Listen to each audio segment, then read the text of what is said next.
Yeah, like Lisa said, we already did cover coffee one time, but we wanted to come back to the topic. Go ahead, Lisa, you can kick it off. Yeah, so first I'm going to talk about the negative side of coffee. There's a lot of those. A lot of negative side of coffee, which is unfortunate. So not all coffee is created equal. Not all coffee bean is created equal. Actually, 97% of coffee beans are commercially produced. And these are low quality, mass produced, and doused with pesticides. And this really has to do with how it's grown. So think about if you're trying to do something for mass production, it takes it out of its normal environment from where you're growing the bean, which is typically in like a shaded, tree environment. It doesn't like the sun. And it grows so nice organically there. But what happens when we go to mass produce, we have to bring it to the fields. It is exposed to sun. So therefore the soil is not as rich in nutrient. Well, deforestation first. People are now picking out acres and acres of rainforest to grow a coffee bean and get rid of all the natural shade. Right, which is their natural place to be grown. Yes, very sad. So because they're not in their natural environment, they also have to be heavily treated. And that's where you enter your pesticides, herbicides, fungicides, insecticides. I mean, all this stuff. Anything they can do to keep the plant growing. Because there's so much demand on the plant, they just cover it in chemicals. Yeah. It's sad, but I mean, there is such a demand for coffee, and this is how they get around with keeping up with it. So again, 97% of our coffee is commercially produced. That leaves only 3% to be organically grown in the right, ecosystem. It's pretty crazy. And what I want you to understand is how horrible for your health these farm chemicals are.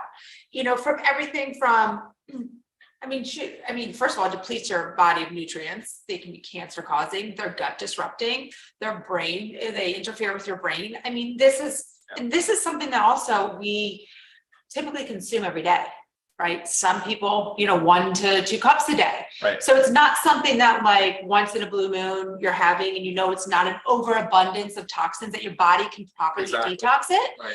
Because we're exposed to toxins all the time, right? And if we just minimize them, our body should do exactly what it's supposed to do and detox them. But when we are consuming something like this every single day, we are just pouring toxins into our body. Right. Another thing about the coffee bean, it is one of the, I don't know if you've heard of mycotoxins. So mycotoxins are molds, and the coffee bean is very common, one of the most common plant compounds to contain mold. Okay. Typically because of how it's grown in the environment, it's grown and stored in. Yes. So another reason why you want to purchase organic, as well as just know your source. Correct. So important to know your source. And the whole concept of molds is very true to my heart, because I have just come from having mold toxicity. Turns out that 25% of the population does not properly detox mold. So any amount of molds is bad for our bodies. And this is something that you probably sitting there thinking it would never happen to you, same way that I was. But my symptoms, guys, were I had joint pain, I had insomnia and night sweats, and I developed IBS out of nowhere. And hormonal dysregulation. Right. Yeah. And then I also wasn't absorbing any nutrients. Right. I mean, as healthy as I can be, it's dumbfounding this can actually happen. Yeah. But it was a big eye opener. So I just want you to think of how poisonous mycotoxins are to your body, especially if you're like me, and you can't detox them properly, or if you're having an abundance of molds, then your body can't detox this properly at all. There's a big one, Oracrotoxin A, OTA. I was just reading a study that 50% of sampled beans contaminated OTA. It's a mycotoxin that develops naturally, but things that, it affects the kidneys. It is known by the US, it's considered a carcinogen. It's an immunosuppressant, keeps the body from healing, protecting itself from disease. That was in 50% of coffee beans tested. So I just want you to really understand the powerful message that we're trying to convey here about how you have got to know your source, and you've got to source your coffee beans organically. It is so easy to run through the drive-through. Let's go to Dunkin' Donuts, Starbucks. Oh, they make their pumpkin spice. It's so exciting. It's fall. Right. Yes, but think about what you're doing to your body on a regular basis. So I don't know. But then again, it's not just that we have organic coffee beans. every ingredient in here, this whole product is certified, USDA certified organic. And there are so many other beneficial things that we've added to our coffee just to increase the health benefits. And Ryan's going to go into the details about what we added and why. You put so much into that intro. I kind of want to go back and cover a few little things there, but you're right. This conversation is as much about making just smart, like health choices, right? And drinking shitty coffee is not one of those. It's just not a smart choice. And we drink so much coffee, probably 3 cups a day, 150 million Americans, billions across the world. So guys, you can get a healthy coffee like the LiveGood coffee at an affordable price. It's not that it's so unattainable for most people. It's just that most people aren't aware of all the risks and the downsides of drinking some of this commercially produced coffee. Right. And while you're talking about price, I'm just going to throw it out there, guys. Okay. For our members, $17.95. That's 30 servings. That is 60 cents a day, yeah, right? Just less than 60 cents for a serving. Right. If you're having more than one. Now the average cup of coffee, going out and purchasing one, I'm just going to use Starbucks as an example again, because it's a very popular one, $5.89. Oh, geez. Okay, Yeah, so for one. Yeah. Right. So if you can't, if $17.95 is too much for you, I mean, and you're going to go to the Folgers, I mean, just think about what you are doing to your Exposing body. your body to, yeah. And then, like Lisa said, though, so this repeated exposure is the problem, because over time it can cause alterations to your DNA and it can contribute to cancer. So the carcinogenic aspect of some of these mycotoxins and chemicals that are in here, carcinogenic just meaning cancer causing. And so beyond just the mycotoxins, you also have things like hydrocarbon, polycyclic aromatic hydrocarbons, which are also known carcinogens. And these things are all done in these all part of these commercially available products. So it's the over time thing. It's not just a quick acute exposure. And as we age and we continue your body has a harder and harder time of defending itself and detoxifying itself.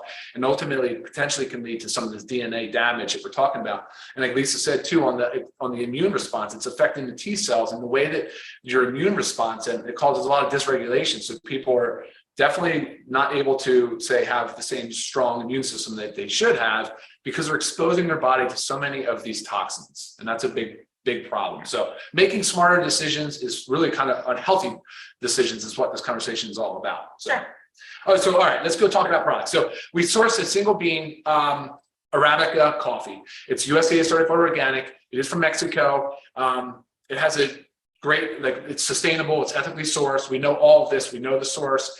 And then we wanted to enhance it. So we wanted to take the product up a notch. For a lot of people, caffeine can cause this sympathetic nervous system response, or what's known as like fight or flight, just feeling of tense and anxious feeling. So we said jitters and that. Yes, thank you. And so then we want to say, look, what's the best way to sort of soften that a little bit? And we think adding some adaptogenic mushrooms to the mix was the right answer. And it has been. The response has been overwhelmingly positive. Mm-hmm. The literature supporting the use of these adaptogenic mushrooms is awesome. There's a lot. So we're going to play a short video. Should we do that now? Do you want to do that now? Yeah. So our mushroom blend that we have added into our coffee is Peak O2. And it's a blend of six mushrooms. Cordyceps, reishi, which reishi is the Ganoderma, king trumpet, lion's mane, shiitake, turkey tail. So it's 1,000 milligrams. She said 1 gram of the blend of these. So that's the Pico 2 brand, and we're very proud of that. It's awesome. Yeah, and that's what we want to show you. We just want to pull up their website and play just their intro video, because it's a powerful patented ingredient. I mean, we're very proud of it.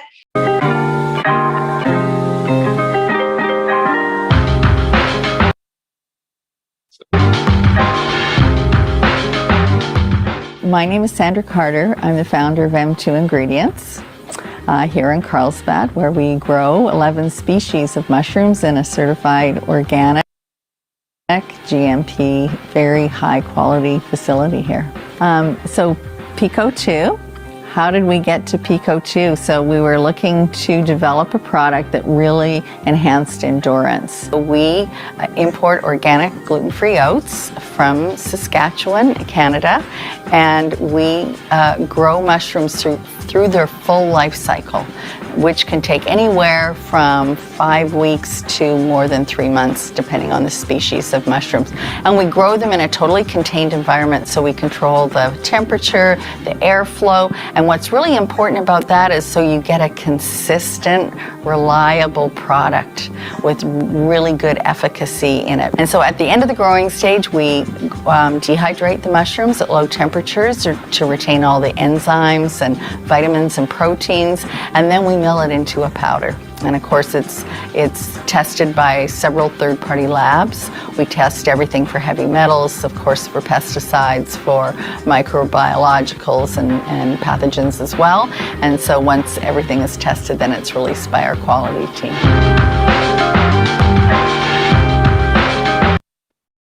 All right, guys, so we're back. So I think that's pretty informative. I think that's a lot of helpful information for people. Yep. And again, it's just a, an ingredient that we are very proud of to have in our coffee. Yeah. And, just in all, the healing power of mushrooms. Yeah, exactly. Exactly. Okay. All right. So, and then in addition to the adaptogenic, so we added maca, actually. Maca is, it's a cruciferous vegetable. It's in the same family as your broccoli and your cauliflower. It's great for mood. It's great for libido. It's great for stamina, for energy. So it made perfect sense to include that in this formula as well as the green tea extract, which is high in antioxidants. We didn't talk about that, but the coffee, high in phytonutrients, polyphenols, flavonoids. These are antioxidants, and they've been shown to be very, very beneficial for our health. So another reason to have that awesome compound in the mix as well. So a lot of the benefits of coffee that we talk about, though, Lisa, they're like cognition, there's mood enhancement, there's stimulation, there's energy. And it's also considered a thermogenic. So there's some buzz going around, what's thermogenic? Well, thermogenic, it just means that it puts off heat. And it's a way of increasing our basal metabolic rate. So it can contribute to a healthy weight loss program if you're obviously looking at the foods you're taking in, and of course your exercise and your output as well. So, but by itself, thermogenic just can help with raising your basal metabolic rate. Now, it will not by itself have profound weight loss. That's not the point. But again, in combination with other healthy habits, it can, of course, be part of that. So, right. Benefit cognition, we said, and whatever. I mean, there's a lot. There's a lot there. And fiber. Oh yeah, sure. Sorry, we added soluble fiber because we wanted to create a sense of satiety. So give you a sense of the body is full, it's not so hungry, and that's just part of that healthy weight loss. And plus, it can balance the absorption of nutrients. It can slow down the transit time of the stomach a little bit.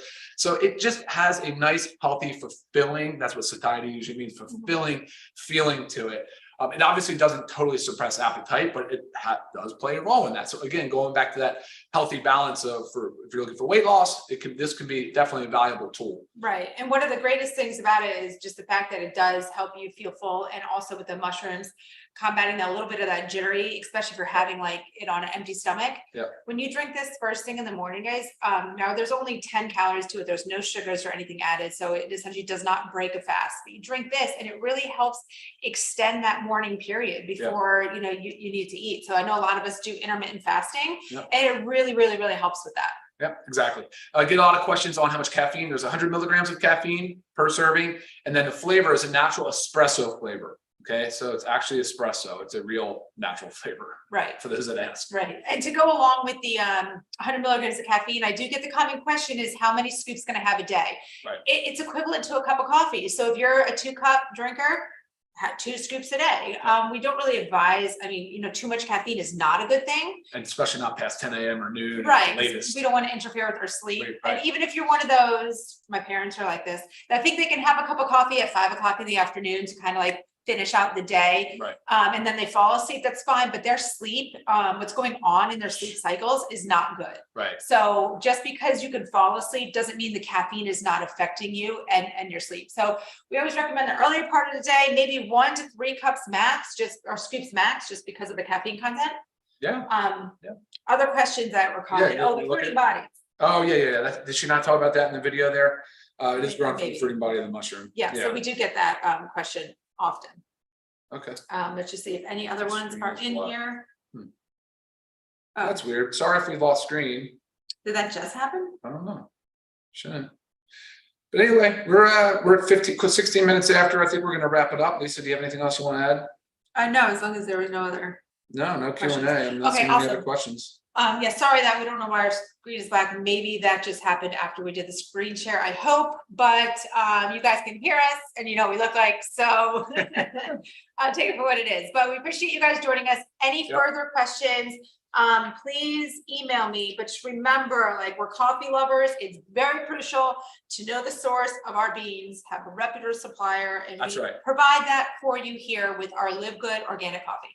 All right, awesome.